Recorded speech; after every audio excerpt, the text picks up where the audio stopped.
Chapter 16 Lama योग। कश्मीरा पाठती। रेचा का पूरक बार बार करें और मुंह और नाक के सभी छेद बंद कर दें। इस बंद करने से एनस और रेक्टम के बीच बारी बारी से पेशाब करना आसान हो जाएगा, यानी एनस को घुमाकर और उसे अपनी जगह पर रखकर। फिर सूक्ष्म नाड़ी मार्ग ऊपर उठेगा और जन्म देगा। नाड़ी ग्रंथि की प्लेटें जो पहले नीचे लटकी हुई थीं, सांस रुकने से ऊपर की ओर मुड़ जाएंगी। फिर ये दिव्य इशारा करें, जीभ को मुंह के ऊपरी हिस्से तक उठाएं, लेकिन आसपास के दांतों को जीभ से न छुएं।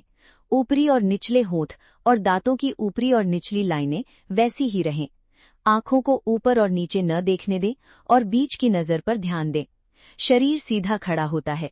दूसरे योग सिस्टम में इस कुदास्थान प्रकृति को अश्विनी मुद्रा कहते हैं। इसे पद्मासन में करने की सलाह दी जाती है, जैसा कि ऊपर 7वें चैप्टर तीसरे पैराग्राफ में बताया गया है।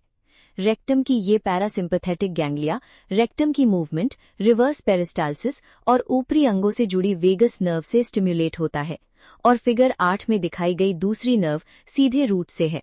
ऊपर की ओर मुड़ी हुई नर्व क्रांति और बेस पेट और छाती में नर्व ऑर्गन्स हैं, यानी फिगर 8 में 12 से 18 नर्व ऑर्गन्स। जीभ, तालू, होंठ और दांत उस हिस्से की प्रकृति माने जाते हैं।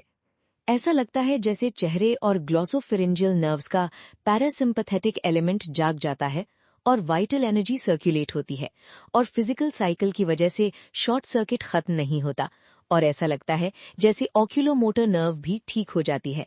आंखों की नजर से 2 इस दिव्य कान में सांस धीरे धीरे छोड़नी चाहिए। इस धीमी लय में नसें, ग्रंथियां और थैलेमस तरल पदार्थ बाहर निकालते हैं। फिर ऐसी आवाज आती है जैसे दिल की ग्रंथि में छेद हो गया हो और गले में उसका इंतजार कर रही हो। उसके बाद जीभ की जगह पर धुग की आवाज सुनाई देती है।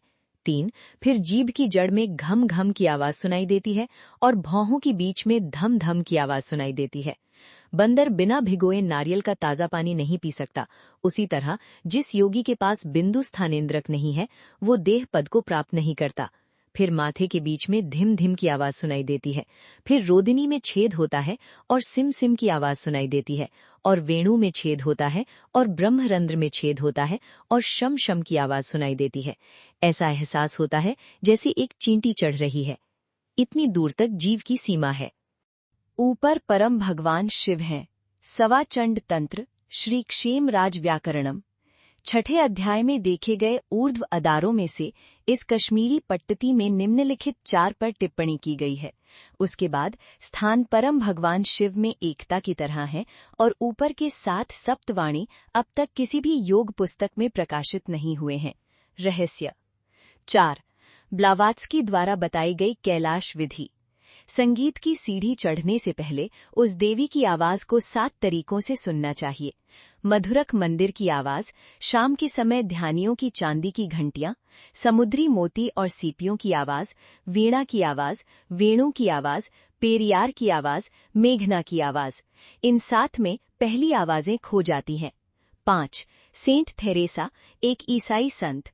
एक तेज दहाड़ने वाली आवाज है, सिर में सुनाई देता है, जैसे कई नदियों की आवाज, जैसे पक्षियों का झुंड, जैसे धीमी हवा। ये कान में सुनाई नहीं देता, ये सिर के ऊपर सुनाई देता है।